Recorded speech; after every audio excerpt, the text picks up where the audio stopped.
Ele barrou o senhor de roupas surradas na porta do restaurante exclusivo e gritou alto para todos ouvirem: "Gente como você não entra aqui! Saia antes que eu chame a polícia!"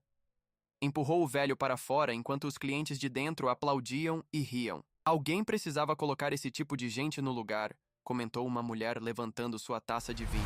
Mas o que esse homem rico não sabia é que aquele senhor guardava algo que valia muito mais do que toda a arrogância dele. E quando a verdade veio à tona, o silêncio foi ensurdecedor. A Avenida Paulista fervilhava naquela tarde de quinta-feira. Executivos apressados, turistas tirando fotos do MASP, vendedores ambulantes oferecendo água gelada. No meio daquele caos urbano, Antônio Cardoso Machado caminhava devagar, como quem carrega o peso de décadas nos ombros curvados. 67 anos de vida, marcados em cada ruga do rosto bronzeado pelo sol. Suas mãos calejadas, testemunhas de incontáveis horas de trabalho braçal, tremiam ligeiramente enquanto ajustava a pasta de couro surrada debaixo do braço.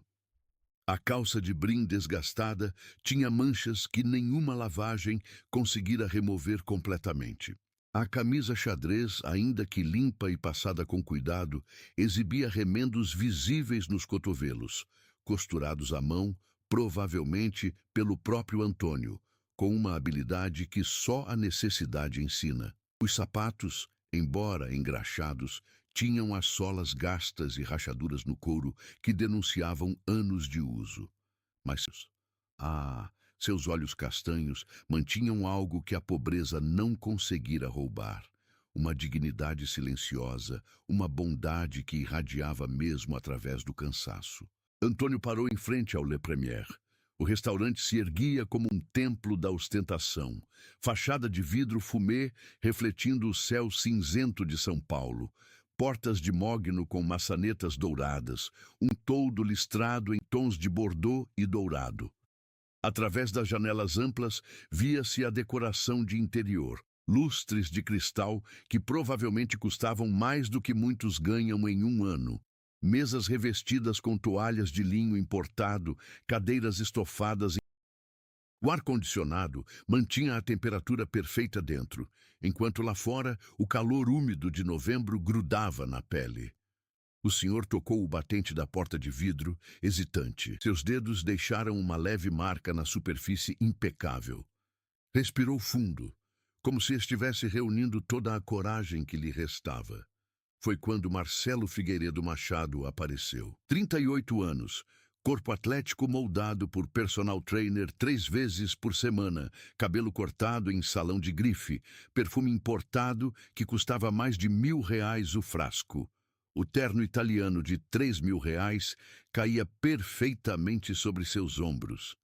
Relógio suíço no pulso, sapatos de couro envernizado refletindo as luzes. Tudo nele gritava sucesso, poder, superioridade. Seus olhos, porém, eram frios, vazios daquela centelha de humanidade que o dinheiro não pode comprar. A voz de Marcelo cortou o ar como chicote. "Você aí!" Antônio ergueu os olhos manso. "Boa tarde, eu só preciso..." "Não!" Marcelo estendeu o braço, bloqueando a passagem com gesto teatral. Sua voz subiu alguns decibéis, deliberadamente alta, performática.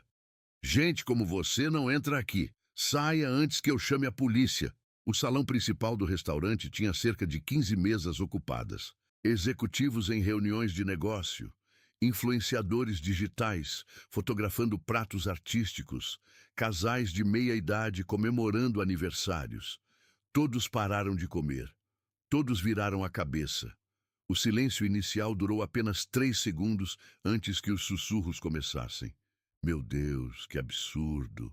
Coitado dono, tendo que lidar com isso. Essa gente não tem noção mesmo." Antônio sentiu o sangue subir ao rosto, não de raiva, mas de uma vergonha profunda que lhe apertou o peito. Ele abriu a boca para tentar explicar, mas Marcelo não lhe deu chance. "Estou falando sério." Marcelo avançou, colocando ambas as mãos nos ombros do senhor. "Ora, agora!" O empurrão foi brutal. Antônio, pego de surpresa, tropeçou para trás. Seus pés se enroscaram um no outro. Ele girou, tentando manter o equilíbrio, mas foi inútil. Caiu sentado na calçada de concreto, a pasta de couro escorregando do braço e aterrissando ao seu lado com um baque surdo. A dor física no quadril foi nada comparada à dor que rasgou seu coração naquele momento. Dentro do restaurante, os aplausos começaram. Palmas, assobios de aprovação, risos, como se estivessem assistindo a um espetáculo cômico, a um show de stand-up. Viviane Esteves, 42 anos, cabelos loiros, platinados, alisados quimicamente até parecerem sintéticos, unhas acrigel vermelhas que mais pareciam garras, levantou sua taça de vinho francês que custava R$ 300. Sua voz ecoou pelo salão, aguda e penetrante. Alguém precisava colocar esse tipo de gente no lugar. Ela olhou ao redor, certificando-se de que todos a ouviam antes de continuar. A cidade está infestada de mendigos. Não se pode nem sair de casa sem ser abordado por pedintes. O Marcelo, bravo. Mais risos. Marcelo deu as costas ao senhor caído na calçada e retornou ao salão com um sorriso vitorioso no rosto. Clientes se levantaram para cumprimentá-lo, tapinhas nas costas, apertos de mão. Uma senhora idosa de pérolas no pescoço comentou algo sobre manter o padrão do estabelecimento. Um empresário de barba grisalha ofereceu patrocínio para uma campanha contra mendigos na Paulista. Do lado de fora, Antônio permaneceu sentado na calçada por alguns segundos que pareceram eternidade. Suas mãos calejadas tremiam agora não apenas de nervosismo, mas de uma tristeza tão profunda que doía fisicamente. Lágrimas queimaram seus olhos, mas ele piscou forte, recusando-se a deixá-las cair. Não na frente de todos que o olhavam como se fosse menos que humano. Lentamente, com a dignidade de quem já sofreu demais para se deixar quebrar completamente, Antônio se levantou. Limpou a poeira da calça com movimentos cuidadosos e metódicos. Pegou a pasta de couro do chão, verificando se nada havia se danificado. Seus dedos acariciaram o couro gasto com um carinho quase reverente. Então, em vez de ir embora, fez algo inesperado. Ficou ali parado, do lado de fora do restaurante, observando o movimento através do vidro fumê. Via Marcelo circulando entre as mesas como o anfitrião perfeito. Via os clientes rindo, brindando, comendo seus pratos de 100, 200, R$ 300. Via o luxo, a ostentação, a frivolidade. E continuou tocando a pasta, repetidamente, como se verificasse que ela ainda estava ali. Como se aquele objeto surrado contivesse algo de valor inestimável. João Paulo Santos, 52 anos, manobrista do Le Premier há 3 anos, havia testemunhado a cena toda. Suas mãos, também calejadas, de quem dirige carros alheios por 10 horas diárias, tremeram de indignação enquanto pegava um copo descartável e enchia com água fresca do bebedouro dos funcionários. Aproximou-se devagar do senhor. O senhor está bem? Quer um pouco de água? Antônio virou-se e João Paulo viu seus olhos de perto pela primeira vez. Olhos cansados, sim, mas incrivelmente bondosos. Olhos que viram muito, sofreram muito, mas se recusavam a endurecer. Muito obrigado, meu jovem. Antônio aceitou o copo com ambas as mãos, como se fosse um presente precioso. Bebeu em pequenos goles, saboreando. Deus abençoe sua bondade. O que aquele homem fez foi desumano, João Paulo disse, a raiva evidente na voz. O senhor não merecia isso. Tudo bem. Antônio sorriu, um sorriso cansado, mas genuíno. Eu trabalhei muito tempo nessa região, sabe? Vi esse terreno ser transformado ao longo dos anos. João Paulo franziu a testa. Mas o Le Premier só existe há 5 anos. Sim, Antônio concordou, com um tom enigmático. 5 anos.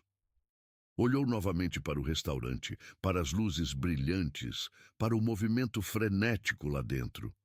Mas esse terreno tem uma história muito mais longa.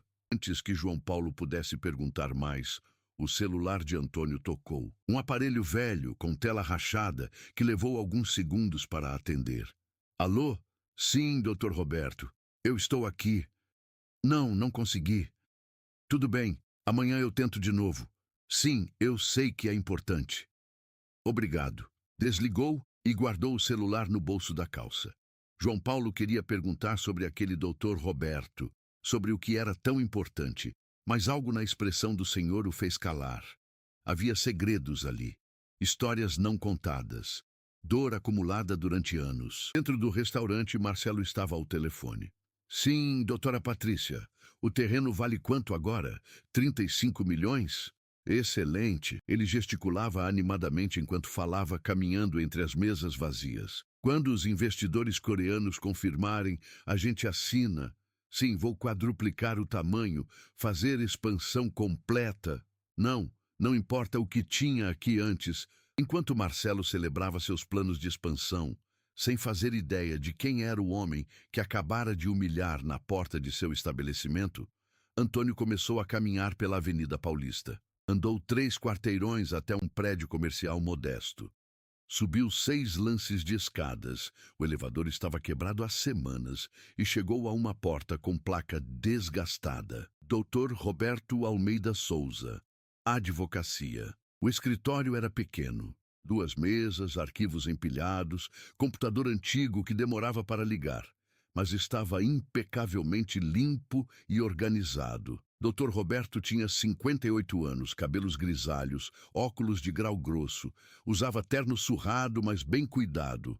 Sua família havia sido pobre. Ele estudara com bolsas, trabalhara de dia e estudara de noite por 7 anos.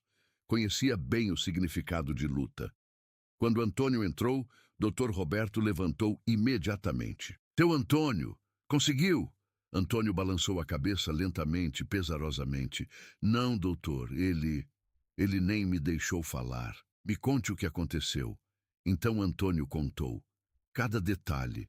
O empurrão, a humilhação, os aplausos, as risadas. Dr. Roberto ouvia em silêncio, e a cada palavra sua expressão ficava mais sombria, mais triste, mais indignada. Seu Antônio, ele disse finalmente, com voz carregada de emoção. O senhor trabalhou 35 anos, sol naquele terreno. Carregou pedra, misturou cimento, limpou obras. Guardou cada centavo com sacrifício inimaginável para comprar aquela pequena parcela de terra. Antônio assentiu, olhos marejados.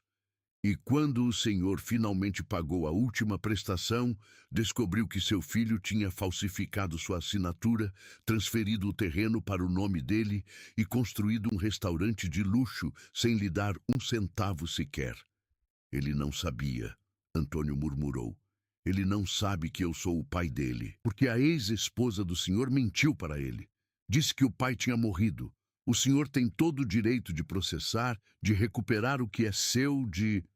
Não. A voz de Antônio era firme, apesar da dor. Eu só queria que ele soubesse a verdade, que ele conhecesse a história, que entendesse que aquele terreno representa 35 anos da minha vida suando sob o sol. Dr. Roberto respirou fundo, tentando controlar a raiva que sentia pelo jovem arrogante que humilhara este homem bom. Eu vou lá amanhã, disse ele. Vou falar com esse Marcelo. Vou entregar os documentos que provam tudo. A escritura original no nome do senhor, os recibos de pagamento, o atestado de falsificação que conseguimos do cartório. Tudo. E se ele não acreditar? Então vamos para a justiça. O senhor tem direito a esse terreno, seu Antônio. É seu por lei.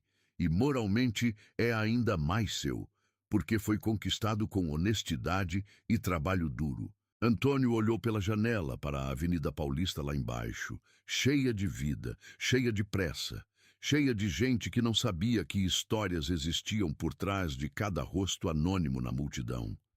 Sabe o que mais dói, doutor? Sua voz tremeu. Não é o dinheiro, não é o terreno. É que quando eu olhei nos olhos dele hoje, tentando falar, tentando me apresentar, ele me olhou como se eu fosse lixo, menos que humano. E esse homem é meu filho, meu sangue, e ele não faz ideia. O coração de doutor Roberto se partiu naquele momento.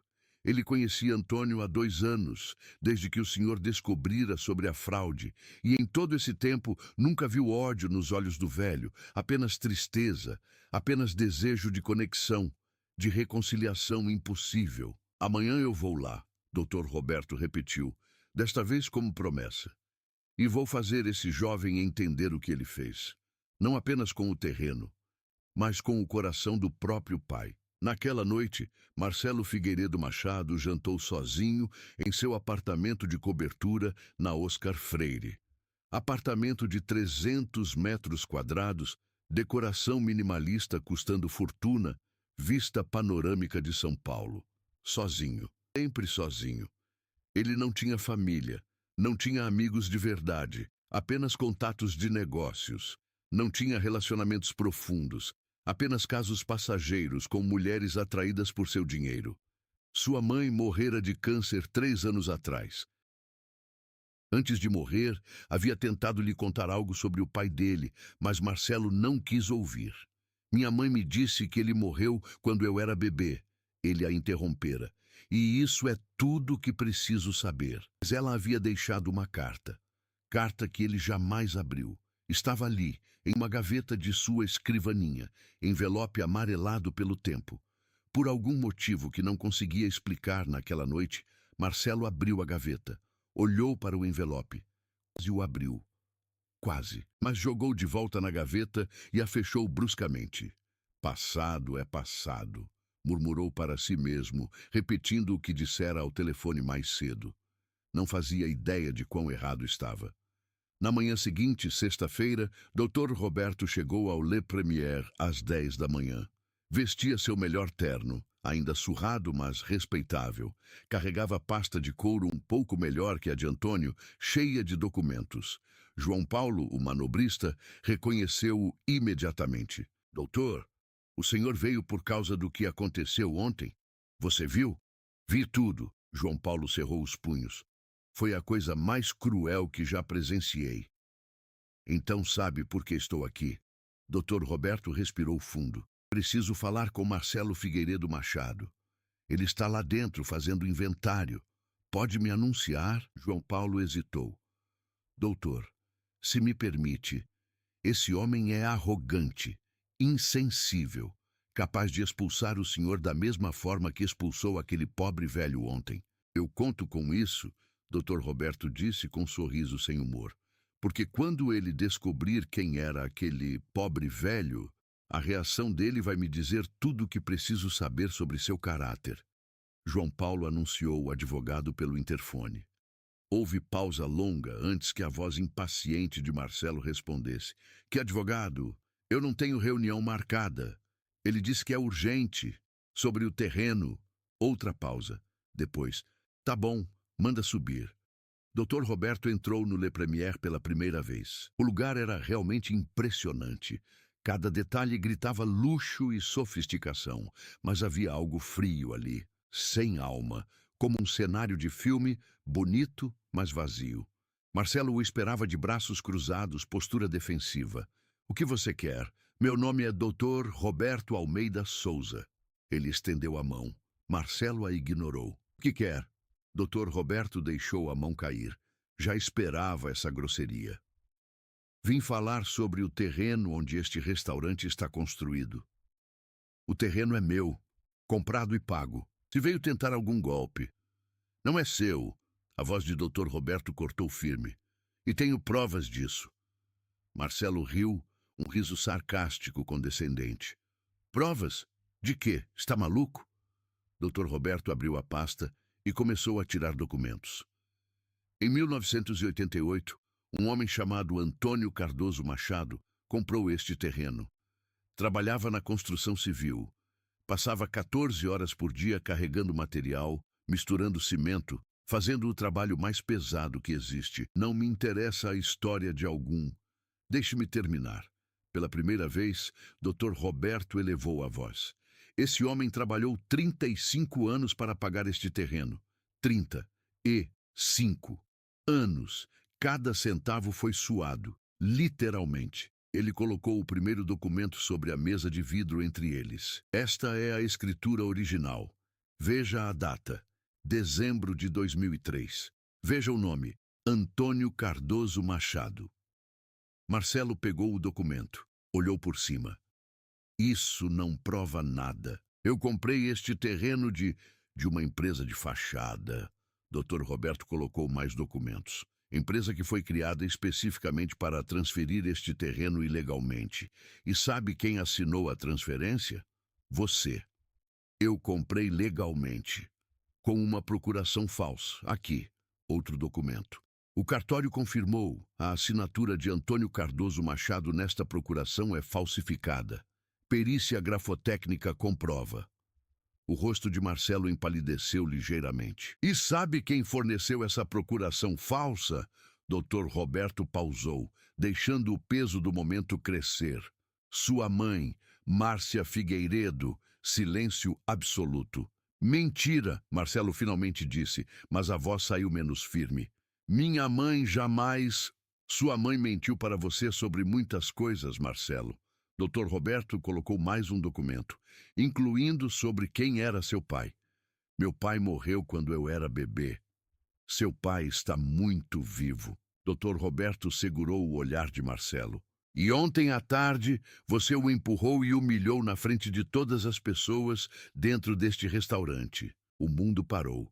Marcelo ficou completamente imóvel. Seus olhos arregalaram. Boca abriu ligeiramente. Cor drenou do rosto. Que você está dizendo? Aquele senhor de roupas surradas que você expulsou como se fosse lixo? A voz de Dr. Roberto tremeu de emoção contida. Aquele homem bondoso que você humilhou, que você empurrou, que você tratou pior do que um cachorro. Aquele é Antônio Cardoso Machado, seu pai. Marcelo sentou pesadamente em uma cadeira. Suas mãos tremiam. Pode ser, pode e é. Dr. Roberto continuou inexorável. Quando você nasceu, sua mãe e Antônio estavam juntos. Mas ela era ambiciosa, queria mais. Antônio era apenas trabalhador braçal, pobre, sem perspectiva de enriquecer. Então, ela o deixou quando você tinha 6 meses. E mentiu dizendo que ele tinha morrido. Exatamente. Dr. Roberto colocou uma foto antiga sobre a mesa. Mostrava um Antônio jovem, 29 anos, segurando um bebê. Isso é você, nos braços do seu pai, 6 meses antes de ela tirá-lo da vida dele. Marcelo pegou a foto com mãos trêmulas. Olhou para aquele homem jovem, de rosto aberto e sorriso genuíno. Tentou encontrar nele o senhor de roupas surradas que expulsara ontem. E encontrou. Os mesmos olhos, a mesma bondade irradiando através da imagem. Antônio tentou lutar pela custódia. Dr. Roberto continuou. Mas não tinha dinheiro para advogado. Sua mãe tinha família rica, contratou os melhores. Ele perdeu e, nos termos do acordo, ele não podia se aproximar de você até você completar 18 anos. Por que minha mãe faria isso? Porque ela estava apaixonada por outro homem, um homem rico, Ricardo Figueiredo, e Ricardo não queria criar filho de outro. Marcelo engoliu em seco. Ricardo Figueiredo, o homem que ele chamava de pai. O homem que morrera quando Marcelo tinha 15 anos.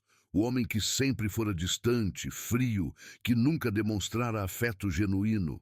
Ricardo, não era meu pai? Biologicamente não, mas legalmente sim. Sua mãe casou com ele e ele adotou você formalmente. E meu pai verdadeiro, Antônio, ele esperou você completar 18 anos. Depois, 20, 25, 30. Ele nunca parou de acompanhar sua vida de longe. Nunca se casou de novo. Nunca teve outros filhos.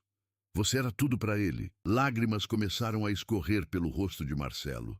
Quando sua mãe estava morrendo, Dr. Roberto disse suavemente, ela tentou lhe contar, deixou uma carta. Eu tenho uma carta dela que nunca abri. Provavelmente é essa. Ela se arrependeu, Marcelo. No final, ela queria que você soubesse a verdade, que conhecesse seu pai. Marcelo estava chorando abertamente agora, mãos cobrindo o rosto. E quando você descobriu sobre este terreno, doutor. Roberto continuou. Quando viu a oportunidade de um investimento lucrativo, sua mãe ajudou você a conseguir a transferência fraudulenta. Ela sabia que o terreno era de Antônio. Sabia que ele havia suado sangue por 35 anos para conquistá-lo. E mesmo assim, ajudou você a roubá-lo. Eu não sabia, mas ela sabia. E seu pai verdadeiro, perdeu tudo, novamente. Primeiro perdeu você, depois perdeu o único bem material que tinha conseguido conquistar em uma vida inteira de trabalho honesto. Silêncio. Apenas o som de soluços de Marcelo. Por que ele não me processou? Marcelo finalmente perguntou. Por que não me destruiu? Ele tinha todo o direito. Porque ele te ama. A voz de Dr. Roberto quebrou. Porque mesmo depois de tudo, de ser abandonado, de perder a custódia, de ter seu terreno roubado, de ser humilhado ontem na porta do próprio terreno que conquistou, ele ainda te ama. Ele só queria que você soubesse quem ele era. Só isso. Marcelo levantou cambaleante. Caminhou até a janela, olhou para a Avenida Paulista lá embaixo. Milhares de pessoas, milhares de histórias. E uma dessas pessoas, em algum lugar por aí, era seu pai. Um pai que ele rejeitara, humilhara, destruíra sem nem saber. O que eu faço agora? O terreno é legalmente dele, Dr. Roberto disse. Tenho jurisprudência de sobra para provar isso. Processar. Posso fazer você perder tudo que construiu aqui. E honestamente, depois do que vi você fazer ontem, seria... Marcelo virou-se, olhos vermelhos. Mas Antônio não quer isso. Ele não quer te destruir. Ele só quer te conhecer, ser pai, finalmente. Depois de quase 39 anos, a realidade caiu sobre Marcelo como avalanche. Toda sua vida tinha sido mentira. O pai que o criara não era seu pai. O pai verdadeiro estava vivo, tinha tentado fazer parte de sua vida e ele acabara de humilhá-lo publicamente. Onde ele está?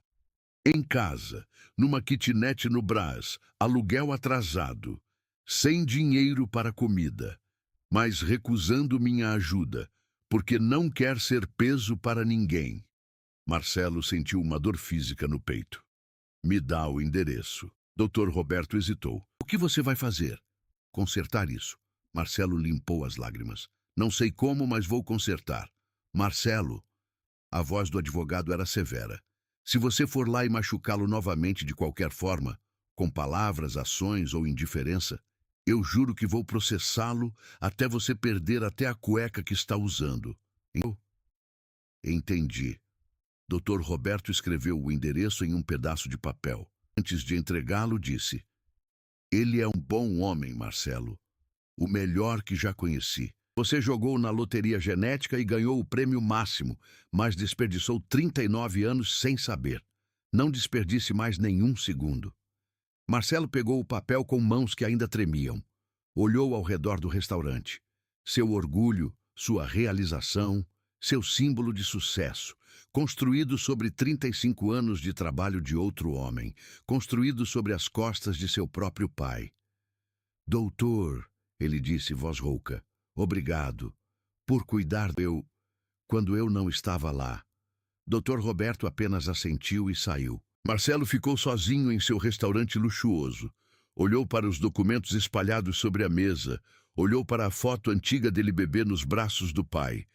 E pela primeira vez em sua vida adulta, Marcelo Figueiredo Machado, homem rico, poderoso, arrogante, sentiu algo que nunca havia sentido antes.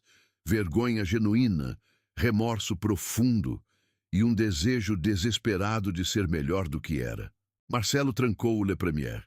Disse ao João Paulo que não haveria expediente naquele dia. Entrou em seu Mercedes conversível importado e dirigiu até o Brás.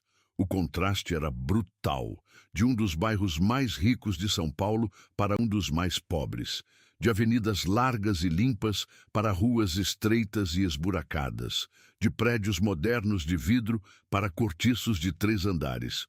Encontrou o endereço: um prédio velho, pintura descascada, escada de ferro enferrujada na lateral. Subiu até o segundo andar, porta 207. Respirou fundo, bateu. Passos lentos do outro lado. A porta se abriu. Antônio estava lá, de bermuda e camiseta simples. Seu rosto mudou de surpresa para confusão, para algo que parecia medo. Você... Ele começou recuando instintivamente. Pai. A palavra saiu de Marcelo antes que ele pudesse detê-la. E quando saiu, abriu as comportas. Lágrimas começaram a cair. Pai, eu não sabia. Antônio ficou completamente imóvel. Doutor Roberto me contou tudo. Marcelo mal conseguia falar entre soluços. Sobre você, sobre minha mãe, sobre o terreno, sobre tudo. Silêncio. E eu... O que eu fiz ontem? Marcelo caiu de joelhos ali no corredor. Pai, me perdoa, por favor. Eu sinto muito, eu sinto tanto. Antônio olhou para aquele homem ajoelhado, seu filho, seu sangue, sua única família no mundo, e sentiu 39 anos de dor, solidão e saudade, tentando se expressar de uma só vez. Lentamente, com as mãos ainda tremendo, ele se abaixou. Tocou o rosto de Marcelo. Levanta, filho, disse suavemente. Levanta. Marcelo levantou e Antônio o puxou para um abraço. E ali, naquele corredor estreito de um prédio decadente no Brás, pai e filho finalmente se encontraram. Choraram juntos. Não havia palavras. Não havia necessidade de palavras. Apenas o abraço que faltou por 39 anos. Vizinhos abriram portas, curiosos com o barulho. Viram dois homens chorando abraçados. E, sem entender o contexto, sentiram algo comover seus corações. Dona Teresa, 73 anos, que morava ao lado, limpou as próprias lágrimas. Seja lá o que for, murmurou-se. Foi lindo. Depois de longos minutos, eles se separaram. Entra, Antônio disse, limpando os olhos. Não tenho muito para oferecer, mas... Marcelo entrou na kitnet, 15 metros quadrados. Uma cama de solteiro, um fogão de 2 bocas, uma pia pequena. Uma mesa minúscula com 2 cadeiras. Paredes com infiltração. Teto manchado, mas estava limpo, arrumado, dignificado, da forma que pobreza honesta sempre é. Na parede, uma foto emoldurada. Marcelo bebê, a mesma que Dr. Roberto tinha mostrado. Você guardou... Nunca te esqueci. Antônio sorriu através das lágrimas. Nem por um dia. Acompanhei sua vida como pude, suas formaturas, seu primeiro emprego, sua primeira empresa, tudo. Como? Internet, biblioteca pública, tem computador gratuito. Eu procurava seu nome, via suas conquistas. Orgulho genuíno brilhou em seus olhos. Você foi tão longe, Marcelo. Muito mais longe que eu jamais consegui ir. Com dinheiro roubado de você. Não sabia disso. Antônio tocou o braço do filho. Não foi sua culpa. Foi. Eu poderia ter sido menos arrogante, menos cruel, menos de tudo que sou. E agora você pode mudar. Eles conversaram por horas. Antônio contou sobre os 35 anos de trabalho, sobre a alegria de finalmente pagar a última prestação do terreno, sobre a devastação de descobrir a fraude, sobre os anos de solidão, sempre esperando o momento certo para se aproximar do filho. Marcelo contou sobre sua vida, sobre sentir-se sempre vazio apesar do sucesso, sobre nunca entender por que Ricardo era tão frio, sobre construir muros de arrogância para esconder a solidão profunda. Eu tinha tudo, Marcelo disse, mas não tinha nada. Você não tinha nada, mas sempre teve o mais importante. O quê? Dignidade, bondade, humanidade. Marcelo olhou para as mãos calejadas do pai. Coisas que o dinheiro não compra. O sol se pôs. Anoiteceu. E eles continuaram conversando, reconectando, curando feridas de décadas. Quando já era tarde, Marcelo finalmente disse: Pai, o terreno é seu, legalmente, moralmente, de todas as formas. Eu vou transferir de volta. O restaurante, não. Marcelo parou. O quê? O restaurante é seu. Você construiu. Você tornou sucesso. com seu terreno roubado, que eu quero que fique com você. Antônio segurou as mãos do filho, mas sob uma condição. Qualquer coisa. Use parte dele para algo bom, algo que ajude pessoas como eu. Pessoas que a sociedade descarta, pessoas que têm dignidade, mas não têm sorte. Marcelo pensou. E então, uma ideia começou a se formar. E se transformássemos metade do Le Premier em restaurante comunitário? Servir refeições de graça para quem precisa, mesmo espaço, mesmo padrão de qualidade, mas sem cobrar nada. Os olhos de Antônio brilharam. Isso seria lindo. Seria nossa empresa, nossa, não minha, nossa. Você e eu juntos. Filho, eu não sei nada de administração, mas sabe de bondade, de dignidade, e isso é o que vai tornar este projeto diferente de tudo que já fiz. Antônio abraçou o filho novamente. Quando começamos? Amanhã. Na segunda-feira seguinte, Marcelo convocou reunião extraordinária de todos os funcionários do Le Premier. 20 pessoas compareceram, garçons, cozinheiros, manobristas, recepcionistas. Marcelo estava nervoso. Tinha dormido apenas 3 horas nos últimos 3 dias, planejando, reorganizando, repensando tudo. Tenho um anúncio a fazer, começou. E talvez vocês achem que enlouqueci, mas quero que ouçam até o fim. Todos o olhavam, curiosos. Eu descobri algo sobre mim mesmo recentemente. Descobri que fui um filho ingrato, um empresário ganancioso e, pior de tudo, um ser humano cruel. Silêncio desconfortável. Muitos de vocês testemunharam o que fiz na quinta-feira passada. Como tratei aquele senhor na porta. Marcelo respirou fundo. Aquele senhor era meu pai verdadeiro, que eu não conhecia. Gaspes pelo salão. João Paulo, que estava encostado na parede, sorriu. Finalmente. E esse restaurante, Marcelo continuou, foi construído em terreno que ele conquistou com 35 anos de trabalho braçal. Terreno que foi roubado dele através de fraude. Fraude da qual eu, mesmo sem saber, fui beneficiário. Ele olhou ao redor, para o luxo que o cercava. Este lugar foi construído sobre exploração, sobre desonestidade, sobre valores que hoje me envergonham profundamente. Então eu vou mudar isso. Projetou slides na parede. A partir de hoje, metade do Le Premier será transformado em restaurante comunitário.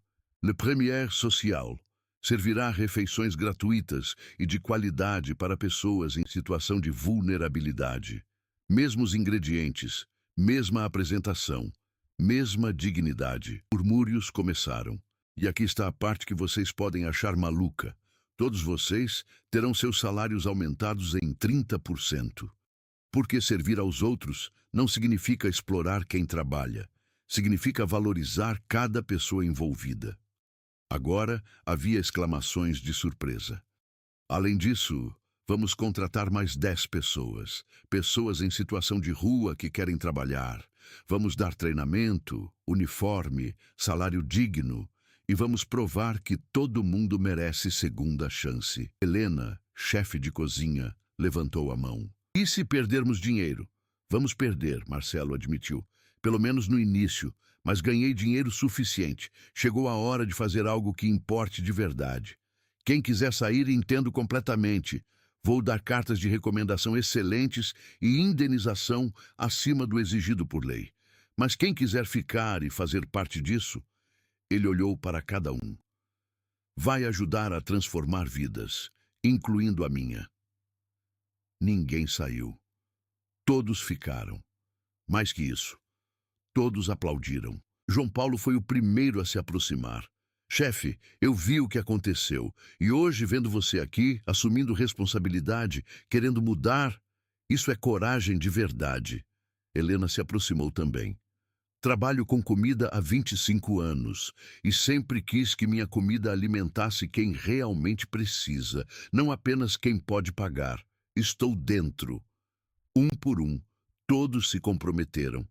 E ali começou a transformação. As semanas seguintes foram intensas. Marcelo trabalhou 16 horas por dia. às vezes mais. Reformulou metade do restaurante. Manteve a elegância, mas removeu a ostentação desnecessária. Criou sistema de senhas para distribuição de refeições. Estabeleceu parcerias com ONGs locais. Contratou consultores especializados em responsabilidade social.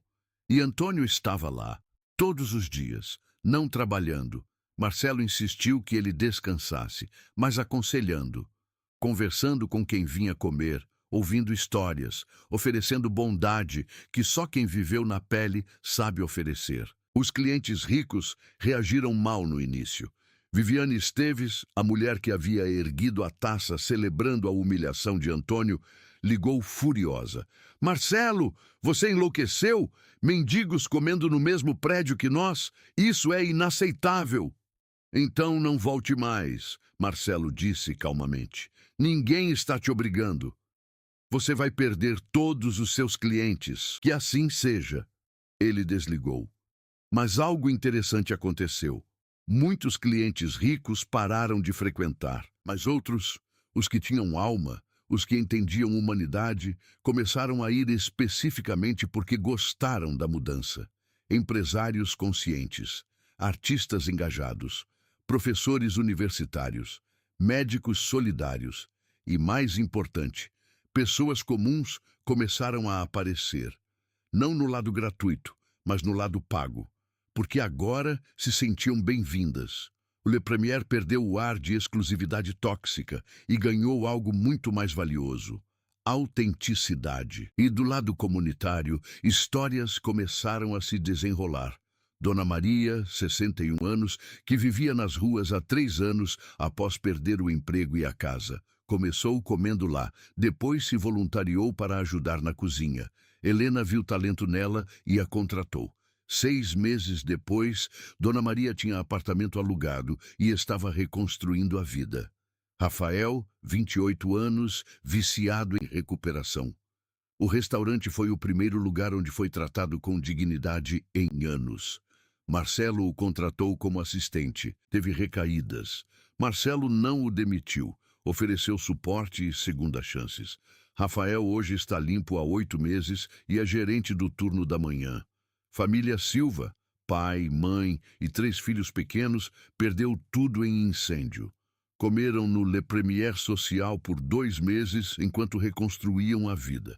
Hoje voltam regularmente, não para comer de graça, mas para pagar por suas refeições e para ajudar outros que estão onde eles estiveram. E cada uma delas transformava Marcelo um pouco mais. Ele começou a entender algo que seu pai sempre soubera, que servir os outros não diminui você. Pelo contrário, te amplia, te completa, te torna humano de forma que acumular riqueza nunca poderia fazer. 6 meses após aquele dia fatídico na Avenida Paulista, houve inauguração oficial do Le Premier Social. Marcelo fez questão de que fosse simples, nada de pompa, nada de ostentação. Apenas comunidade se reunindo. Convidou todos que fizeram parte da jornada. Funcionários, voluntários, as pessoas que tinham sido alimentadas ali, os parceiros, os doadores e Antônio, é claro. Sempre Antônio. No pequeno discurso de abertura, Marcelo estava visivelmente emocionado. Tem um poema de Cora Coralina que aprendi recentemente. Começou. Feliz aquele que transfere o que sabe e aprende o que ensina. Olhou para o pai. Meu pai me ensinou 6 meses do que aprendi em 38 anos. Me ensinou que dignidade não tem preço, que bondade é força, não fraqueza, que o verdadeiro sucesso não está enquanto você acumula, mas em quantas vidas você toca positivamente. Sua voz falhou ligeiramente. Eu poderia ter tido esse homem incrível na minha vida desde sempre, mas escolhas foram feitas, algumas por mim, outras por outros, que nos separaram. E quando finalmente tivemos a chance de nos encontrar, lágrimas começaram a cair. Eu o tratei da pior forma possível, o humilhei, o machuquei, porque tinha sido ensinado a medir valor humano por aparências, por roupas, por status. Antônio, sentado na primeira fila ao lado de Dr. Roberto, também chorava, mas ele me perdoou. Não apenas isso, ele me deu chance de ser melhor. E este lugar, Marcelo gesticulou ao redor do espaço reformado, é minha forma de honrar quem ele é, de honrar todas as pessoas como ele que a sociedade descarta, de provar que todo mundo merece dignidade, todo mundo merece ser visto, todo mundo importa. Aplausos ecoaram, não os aplausos sarcásticos daquela quinta-feira terrível, mas aplausos genuínos, emocionados. Padre Geraldo, que havia sido convidado para abençoar o espaço, fez breve cerimônia. Depois, recitou algo que escrevera especialmente para a ocasião. A fome que o pão não mata, solidão que abraço cura, dignidade que se resgata, quando o amor é estrutura. Não se mede quem é grande pelo que possui ou ostenta, mas por quantas vidas muda, por quanta esperança planta. Todos aplaudiram, muitos com lágrimas nos olhos. Marcelo discursou brevemente. Este lugar existe porque meu pai me ensinou uma lição que eu precisava aprender. Me ensinou que família não é apenas quem compartilha seu sangue. Família é quem fica quando você não tem mais nada para oferecer além de você mesmo. Família é quem te ama, não pelo que você tem, mas pelo que você é. Ele olhou para Antônio, que estava na primeira fila. Meu pai passou 35 anos trabalhando até o osso para me dar algo de valor. Não dinheiro, não terreno, mas uma lição. Que riqueza verdadeira não está no que acumulamos, mas no que compartilhamos. No quanto fazemos a vida dos outros melhor simplesmente por existirmos. Sua voz falhou, emoção tomando conta. Eu desperdicei 38 anos da minha vida perseguindo coisas vazias, tratando pessoas como descartáveis, medindo valor humano por números em contas bancárias. E no processo, quase perdi a única coisa que realmente importava: a oportunidade de conhecer o homem mais extraordinário que já existiu, meu pai. Antônio se levantou, atravessou o pequeno salão e abraçou o filho. Ambos choravam abertamente agora, sem vergonha, sem reservas. A sala explodiu em aplausos emocionados. Nos meses que se seguiram, o Le Premier Social serviu milhares de refeições. Marcelo estava lá frequentemente, não apenas gerenciando, mas servindo, conversando, ouvindo, aprendendo. Helena desenvolveu parcerias com fazendas locais para alimentos frescos. João Paulo criou programa de capacitação profissional, ajudando pessoas a conseguir empregos. Dr. Roberto organizou clínica jurídica gratuita uma vez por mês, ajudando com questões de documentação, direitos trabalhistas, processos. O projeto cresceu organicamente. Voluntários apareciam, doações chegavam, vidas eram transformadas, não apenas de quem recebia ajuda, mas de quem ajudava. Marcelo descobriu que servir os outros não o diminuía. Pelo contrário, o ampliava. Cada vida tocada era semente plantada. Cada sorriso compartilhado era retorno impossível de medir em dinheiro. Um ano após aquele dia na Avenida Paulista, Marcelo organizou pequena celebração. Convidou todos que fizeram parte da jornada: Helena, João Paulo, Doutor Roberto, Padre Geraldo, seu Joaquim, Dona Maria, Rafael, a família Silva e dezenas de outros. E Antônio, é claro. Sempre Antônio. Durante o jantar, Marcelo se levantou para fazer um brinde. Há um ano, eu era homem rico, mas vazio. Tinha dinheiro, mas não tinha alma. Tinha sucesso, mas não tinha significado. E então aconteceu algo que poderia ter me destruído. Mas ao invés disso, me salvou. Ele olhou para o pai. Esse homem aqui, que eu tratei com desprezo e crueldade, me deu algo que eu não merecia. Não apenas perdão, mas oportunidade. Oportunidade de me tornar alguém melhor, alguém real. Levantou sua taça. Então eu brindo não ao dinheiro, não ao sucesso empresarial, não às aparências. Eu brindo à dignidade humana, à bondade que transforma, ao amor que cura. E, principalmente, brindo ao homem que me ensinou que quem você é quando ninguém está olhando, isso é quem você realmente é. Ao Antônio, ao melhor homem que conheço, ao meu pai, ao Antônio. Todos repetiram erguendo suas taças. Antônio, emocionado, ficou de pé. Obrigado, filho. Obrigado a todos. Vocês me ensinaram que nunca é tarde para a família se reunir. Nunca é tarde para corações se curarem. Nunca é tarde para recomeçar. Naquela noite, quando todos já haviam ido embora e era apenas Marcelo e Antônio arrumando as últimas coisas, o pai disse algo que o filho levaria para sempre no coração. Sabe, Marcelo, quando você era bebê e eu te segurava nos braços, eu costumava sussurrar uma promessa. Prometi que faria tudo ao meu alcance para você se tornar homem bom, homem bondoso, homem que faria diferença no mundo. Ele sorriu, através das lágrimas. Levou 39 anos, alguns desvios pelo caminho, muita dor. Mas olhe para você agora. Olhe o que você se tornou. Olhe a diferença que está fazendo. Antônio colocou as mãos nos ombros do filho. Minha promessa foi cumprida. E estou tão grato por ter vivido para ver esse dia. Marcelo o abraçou forte, aquele abraço que faltou por décadas, aquele abraço que curou feridas que pareciam incuráveis. Obrigado, ele sussurrou, por nunca desistir de mim, mesmo quando eu tinha desistido de você. Obrigado por me mostrar o que realmente importa. E ali, naquele espaço dedicado a servir os outros, pai e filho permaneceram abraçados. Duas vidas que deveriam ter se cruzado desde sempre, finalmente juntas, finalmente completas. Do lado de fora, a Avenida Paulista continuava seu ritmo frenético. Carros passavam, pessoas corriam. A cidade que nunca dorme pulsava com energia imparável. Mas dentro daquele pequeno espaço havia paz, havia amor, havia redenção.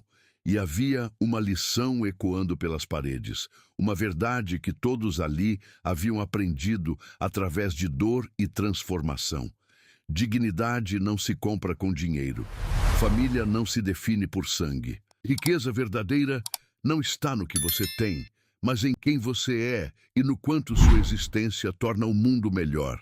E às vezes, as maiores bênçãos vêm disfarçadas das maiores humilhações. Às vezes, perder tudo é necessário para encontrar o que realmente importa. Às vezes, a jornada de volta é a jornada de volta para si mesmo. E vale cada passo.